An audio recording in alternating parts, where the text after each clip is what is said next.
नमस्कार, मैं डॉक्टर वेणुधर सेनापति, शिशु अधिकार कर्मी। भगवान को लक्ष लक्ष धन्यवाद जे हजि जाइथिबा 1.5 वर्षर कौन छुआटी एबे तार माँ कोल को फेरी आसीबो। आमे भुवनेश्वर कमिशनरेट पुलिस को जिते धन्यवाद देले मध्य कम हबो, कारण राति दिन लगी से माने पूरा इंटायर कमिशनरेट पुलिस जो भली भाव रे तलाशी ऑपरेशन जारी रखी गत 3 दिन धरी तार परिणाम स्वरूप आज पिलाटी के रेस्क्यू करा जायछि बालेश्वर एक गाँव एवं जी ताकू रखी थे जहाँ पाखे से पिलाटी जाई पहुँचीला तांकू मध्य एबे कस्टडी के निया जायछि। आमे मीडिया को मध्य धन्यवाद दबा, कारण गत 3 दिन धरी प्रति मुहूर्त से माने एई केस उपरे रटी बसथिले एवं पिलाटी पूरा उद्धार हवा पर्यंत से माने प्रेशर पकईथिले पूरा कमिशनरेट पुलिस एवं शासन कल उपरे, जार परिणाम स्वरूप समस्ते अलर्ट होकर काम करछंती एवं गोटे कोऑर्डिनेटेड एफर्ट रे से पिलाटी के आज रेस्क्यू करा जाय पारिछि। किंतु आमे यहाँ मध्य चिंता करबा जे पिला मानकर स्थिति वर्तमान किभली भाव में उद्वेगजनक हो उठुछि।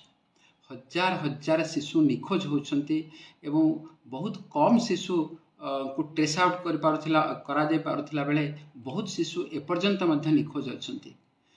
गत किछि दिन तले असेंबली जो क्वेश्चन हेतिला ताधरे सरकार जो आंसर देथिले ताधरे जहाँ जना पड़ुछि जे गत 4 वर्ष भितरे प्राय 8400 शिशु निखोज होइछंती एवं 36,000 रु अधिक महिला निखोज होइछंती एवं जो मान को ट्रेस आउट करा जायछि सेमानकर संख्या बहुत नगण्य। आउ गोटे आंसर रे मध्य सरकार कहिछन जे प्राय 20,000 रु अधिका शिशु अधिका व्यक्ति गत 8 मास भितर निखोज होइछंती एवं सेमानक भितर मात्र 7,000 को ट्रेस आउट करा जायथिबा बेले प्राय 13,000 रु अधिक व्यक्ति एपर्यंत ट्रेस आउट हो पारि नाहंती एवं जो मानक भितर सर्वाधिक संख्या होचंती शिशु एवं महिला। यह को विचार कले आमे जानिबा जे पिला मानकर स्थिति अत्यंत उद्वेगजनक हो पड़छि एवं पिला माने को मुहूर्त रे जे मिसिंग हेबे तार किछि आमे कल्पना तार करि परिबा नाही। ए क्षेत्र रे आमे ए जो पिलाटी आज रेस्क्यू होइछि ता विषय रे आमे समस्ते जिते समाजकर्मी अछंती, जिला प्रशासन, पुलिस प्रशासन समस्ते चिंता करुछंती। यह खाली गोटे पिला मिसिंग एवं रेस्क्यू ऑपरेशन बा रेस्क्यू रो कथा नुह, यह होछि पिलाटीर भविष्यतर कथा। जेतेबेले महिला जनक अंधुणी होइथिले मध्य से तले भिक्षावृत्ति रे नियुक्ति भिक्षावृत्ति करुछि, सेतेबेले तार 2टी छुआ को से पाखे रखिकी भिक्षावृत्ति करुछि। तार गोटे 5 वर्षर झियो एबे ता पाखे अछि जे कि एपर्यंत विद्या आरंभ करि नाही।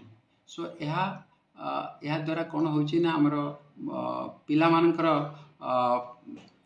राइट्स रे भायोलेशन होछि।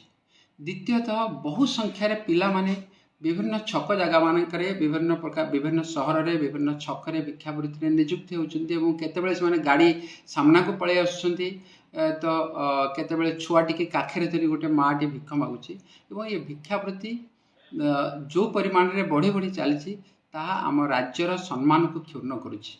मु सरकार को निश्चय अनुरोध करी जे भिक्षावृत्ति को बंद करा जाओ एवं विशेष भाव में पिला माने जो भली भाव में नियुक्ति होउछंती भिक्षावृत्ति रे तार ता विषय विचार करा जाओ एवं भिक्षावृत्ति केमती बंद करा जाय पारिबो आम राज्य रे ता पे गोटे सठिक ढंग रे योजना प्रस्तुति करा जाओ। धन्यवाद।